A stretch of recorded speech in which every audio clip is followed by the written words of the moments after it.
So good morning. My name is Reverend Ron Fox, and I'd like to welcome you to the Sunday morning service for the Center for Spiritual Living, Space Coast. And if anybody is watching this at any time, if you've never been to a Center for Spiritual Living before, we believe there's one God, many paths to that God, and we're here to love, honor, and support you, no matter what your divine path is. And the Center for Spiritual Living, Space Coast is a safe haven for people of all beliefs and lifestyles, whoever you are and wherever you are, wherever you find yourself on your journey of faith, you're welcome here. And so to begin our service this morning, my wife Becky, who's a practitioner emeritus, is going to open us with a prayer, and then Ed Powers is going to honor us with a spiritual reading. So I just invite everybody to turn within to that one place, that one power, that one love. And it's here where we experience the oneness and divine spirit. We are all one. And I am knowing my oneness in spirit. I'm knowing this for each person who is on this Zoom call, this meeting, and who will view this later on. I'm knowing that at this moment right here, right now, that each one of us is experiencing this one love. And as we release all that has brought us here this morning, we release this morning's activities, we are each here in this moment, right here, right now. And as we allow ourselves to deepen our awareness, we anchor our awareness in this one love, this one experience. I'm knowing that as this morning unfolds, this infinite spirit, this infinite power is expressing itself so easily and clearly through Reverend Dr. Ron's message this morning of how each one of us can bring our gifts of giving to one another. I'm so grateful for each one of us here this morning. And so knowing that everything is as it should be, as it is, I release this knowing that it is all good, and so it is. Good morning. Francis Burnett said, and I quote, "If nature had made you for a giver, your hands were born open, and so is your heart. And though there may be times when your hands are empty, your heart is always full. You can give things out of that, warm things, kind things, sweet things, help and comfort and laughter. And sometimes kind laughter is the best help of all. Giving out gifts is a nice gesture. Both the giver and the one who receives that gift will be happy. But more than material gifts, if you are willing to give of yourself in the form of service, kindness, love, or compassion, it will be the most valuable gift. Mother Teresa would agree. She said, quote, "It's not how much we give, but how much love we put into giving." Thank you. Well, thank you, Ed. So in case you haven't guessed, I'm going to speak on giving this morning, and my title is The Gift of Giving. And I want to begin with a quote from St. Francis, who said, "Remember, when you leave this earth, you can take nothing that you received, only what you have given." So I think, the message behind that quote is that living our life is more than about acquiring stuff. It's about how we live, what we give, and how we interact with the people in our lives. Ernest Holmes said that when our thought rests only on ourselves, we're unhappy. But when we give of ourselves with enthusiasm and lose ourselves in what we are doing, then we become happy. And he goes on and he says, we should be willing to walk along with others, helping and being helped, loving and being loved, giving and being given to. And he said, until finally, through love and through compassion, we find an even greater love, the love which is the givingness of life to all who receive it. And it's a little subtle, but when he says that and he says life, he's using a capital L, and he's meaning, so when that the givingness is the giving of God to all who accept and all who receive Spirit. So Michael Toms and Justine Willis Toms suggest that there are some questions we can be asking ourselves to live a life of kindness and giving. So here are a couple of questions that they suggest we might want to ask ourselves. Why am I here? What is life really about? Whom or what do I serve? What do I want to contribute to the world? And we all have something to contribute. I'll talk about that in a minute. And another book I looked at this week is titled The Power of Giving by Azim Jamal and Harvey McKinnon. And in a portion of the book, they give some statistics, and I'm just going to give you a few that blew me away. 1 out of every 4 people in this world is starving. 1 out of 4 people. Over 1 billion people in the world don't have enough fresh water to drink. And closer to home, in our own country, every night, 3 million people go to bed homeless with no place to go. So we can see there's lots of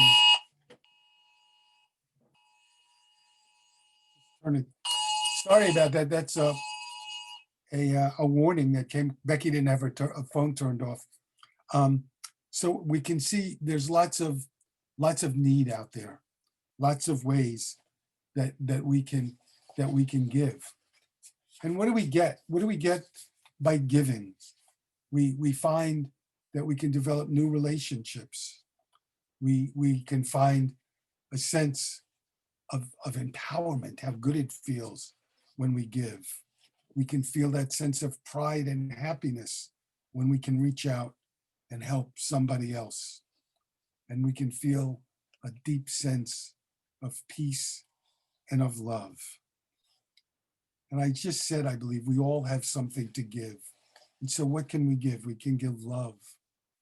We can give laughter. We can give hope. We can give of our time. We can give money if we have it. We can give our skills. We can give the gift of touch, the gift of listening, the gift of our attention, the gift of advice. So I saw this story this week about a woman. This is a dream that a woman has. She dreams that she walked into a store and God was standing behind the counter. And God said to her, you can have anything that your heart desires. Just wish for it and it's yours. And she says to God, okay, I want happiness, I want love, and I want wisdom. And God looks at her and says, I don't think you understand. I can only give you the seeds. Whether they become a flower or not is up to you. So he's telling her, we have a choice. We all have a choice on what we do and what we become. And so let me circle back and give you another example of the gifts we have to give. So I read this week, remember, most of us who I think remember the old show years ago, The Untouchables. And in one episode of The Untouchables, Robert Stack, Elliot Ness, arrests a criminal. He captures a criminal who's a paraplegic and in a wheelchair. And Ness says to him, "Whatever made you become a criminal?" And the fella says, "Look at me, I'm handicapped. What kind of job could I get?" And Ness reaches in his wallet and he takes out a picture of President Roosevelt, who's also in a wheelchair. And he says to the guy, "Well, you could have run for president." In the book, The Power of Flow, Charlene Belize and Meg Lundstrom talk about generosity. And they just simply say that generosity is giving from the heart, that it doesn't demand anything. It doesn't seek any favors. It's just energizing and fulfilling. It's being connected to others in such a way that mine and yours are not a part of the way of living. So let me read you another quote, this one by Khalil Gibran, who wrote, "All you have shall someday be given. Therefore, give now that the season of giving may be yours and not your inheritors." So he's basically saying, give it while you're here, because if you don't, the people that are going to inherit it are going to be the ones to give it away. The late Eric Butterworth, the Unity minister, he talks about giving too. And he said, life is lived from the inside outward.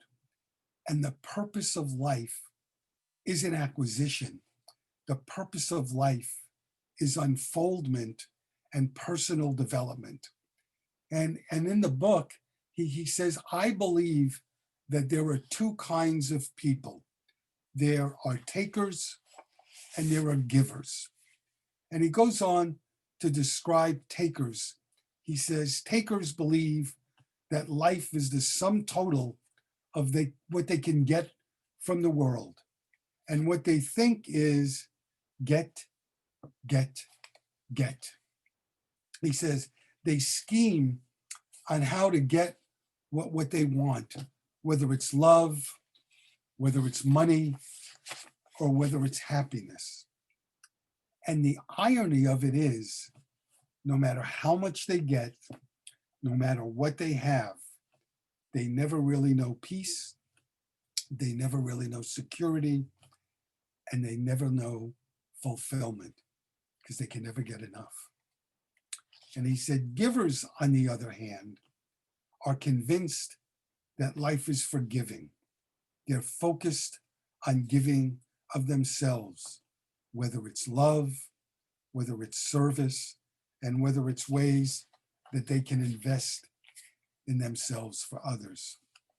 They're aware that good comes from within. So Robert Fulghum is one of my favorite writers, and he's a terrific spiritual writer, and he has a great sense of humor. And I was reading this week, rereading a part of one of his books, and he's kind of a character too, I would guess. So he says in the book, whenever he goes to a workshop or to a class, and at the end of the class or the end of the workshop, the facilitator says, does anybody have any final questions? He always raises his hand, and when the facilitator calls on him, he says, what is the meaning of life? And I always think, gosh, after being together with the class for a week or so, that's just the thing you need, somebody to stump you and say, what's the meaning of life? Anyway, he talks about the one time that he got a serious answer, and I want to share it with you. It was from a fellow named Alexander Papaderos. And so what Papaderos did, he reached into his wallet and he took out a mirror that was round, more round than my finger here, and about the size of a quarter. And he said when he was living on an island off Greece during World War II, the Germans occupied it. And one day he came upon a wrecked German motorcycle, and the mirror was all in pieces, and he couldn't put it back together. So he took the biggest piece and he ground it down on a rock, and that's what he was showing everybody there, this mirror. And he made it round, and he played with it like it was a toy. And he became fascinated with it, that he could reflect light in dark places where the sun couldn't shine. And he said it became a game to him to get light in the most inaccessible places. And then he said he realized that when he was a man, it was more than a child's game. It was a metaphor for what he could be in his life. And I want to read to you what Fulgham wrote about what Papaderos said. He said, as I became a man, I grew to understand that this was not child's play, but a metaphor for what I might do with my life. I came to understand that I am not the light or the source of the light, but the light of truth, understanding, and knowledge is there. And that light will only shine in dark places if I reflect it. I am a fragment of a mirror whose whole design and shape I do not know. Nevertheless, with what I have, I can reflect light into the dark places of this world, into the dreary places in the hearts of men, and change some things in some people, and perhaps others may see and do likewise. This is what I am about. This is the meaning of my life. Ernest Holmes, who founded the Centers for Spiritual Living, wrote, let the one who is sad, depressed, or unhappy find some altruistic purpose into which he may pour his whole being, and he will find a new inflow of life of which he has never dreamed. I read this week about a customer in a drive-through store. They didn't say what kind, but I imagined it's probably like a Starbucks or something like that. And this customer paid for the person behind them in line. And the next 226 customers did the same thing. 226 more people paid for the person behind them. Why? Well, one theory about it is that generosity can be contagious. If you receive help, you're more likely to give it. And I read that social scientists have done experiments and that they have shown that one act of kindness can ripple through an entire spiritual network. And it's not just getting good, it's even observing an act of kindness can cause that to happen. It's pretty amazing. I thought it's pretty amazing. So Deepak Chopra also talks about giving. And he writes that the universe operates through dynamic and change. Every relationship that we have is one of give and take. And we need to keep things flowing in our life. He said it's just like a river. If you stop up a river, if you stop it from flowing, it clogs and it stagnates. And he said the most important thing in our giving is our intention. And he said when we give joyfully from our heart, that our giving increases many times. But if we give grudgingly, there's no energy behind the giving. And the truth is, the law of circulation is really simple. If you want love, learn how to give love. If you want to be blessed, learn how to bless others. The more you give, the more you receive. I want to talk to you about two examples of giving from my own experience. And one of them happened a few days ago. After this service is over, my board is going to meet. And one of the things we're going to discuss is adopting a family for Christmas. And so the family that we're going to talk about consists of a husband, a wife, their 21-year-old son, and their 16-year-old grandson. And initially, when we got the request, it was just get the boys something, the young men. And I spoke to the person who gave us the request, and I said, I'd really like to get everybody something if we're going to do it. And so I called up the dad, and I said to him, we'd like to get everybody something. So do me a favor, think of what you and your wife would like, and give me a buzz back in a day or two. And this is the part of the story. He called me back and he said, you know, this is tough because I don't know how much you all want to spend. I don't know really what you want to give, but I'll tell you what my dream is.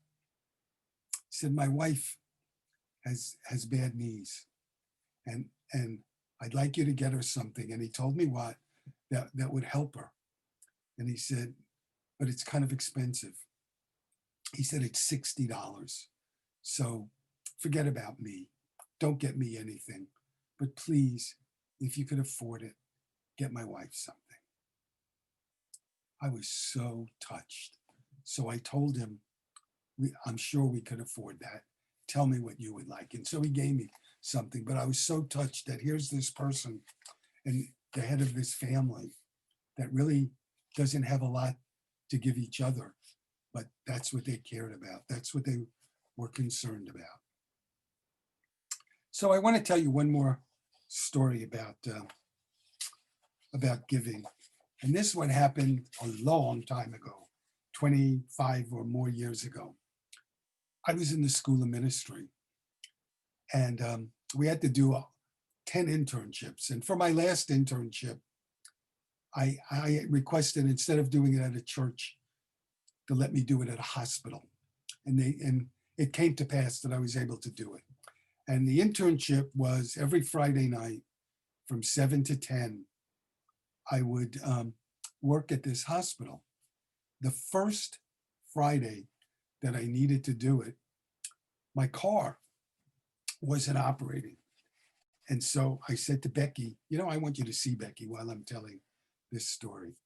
I said to Becky, let me take your car. And Becky said, no. She said, I'll drive you. And so now Becky's day had consisted of driving herself to work, which was probably an hour close to it away and back. So that's 2 hours. And she came home, she made dinner. And then she said, you know, every Friday we go shopping so we could have Saturday and Sunday to ourselves. She said, so I'll tell you what, she said, I'll drive you to the hospital and then I'll come home and I'll do all the shopping and then I'll come pick you up. So that happens. Becky drives me, drops me off. And I do the 3 hours. And I don't remember what I did that Friday night, but I remember how excited I was at my first time in the hospital. And I come out and I see our car and I go towards it and I stop. Because there's Becky sitting behind the wheel, fast asleep. And what I realized was she cared for me and loved me so much. She gave me her last ounce of energy to help me along. She could have just said, take the car, that's cool, but she didn't. And it was for me, such a moment of love and gratitude to see how much somebody cared for me, to give me the gift of herself. And that's what this talk is about. It's about giving from a place of the heart. I love you, kid. So I want to close by reading something that from the book I just wrote, Experiencing the Beacon Within. And for anybody who has it, it's page 60. It's titled Christmas Unwrapped. And I have a quote there that from Meister Eckhart that says, "What good is it to me if this eternal birth of the divine Son takes place unceasingly, but does not take place within myself?" And here's what I wrote. Ernest Helms tells us this is a wonderful time of year. For us, it isn't about the birth of a savior. We don't need to be saved. We honor the eternal birth of spirit as the light of the world. It is for remembrance, not about lavish gifts. It is about the kind thought, the gentle act. It is giving our humanity to humanity. In Jesus, we celebrate the symbolic birth of God in man, the incarnation of the living spirit in you and me. Jesus was born in the stable. The lesson here is that it shows we can find God anywhere. Our background is of no importance. It is what we do with it that matters. When Erin McCormick was 13, her parents told her that the family was going to work at a homeless shelter on Christmas Eve. She threw a fit. When she walked in and saw 30 homeless men singing softly, her heart melted. One of the men thanked her and called her an angel. When she got home, this is the letter she wrote to Santa. Dear Santa, I wrote you a letter earlier, but I am writing a new one now. Please take care of the man I met earlier and bring him some of the gifts you were bringing me. Please keep him safe from the outdoors and make sure he is happy. That's all I want this year. You can still bring me presents, but the one thing I want is for you to look after my new friend. Love, Erin. That's the gift of Christmas. That's the gift of giving. God bless you. Have a wonderful week.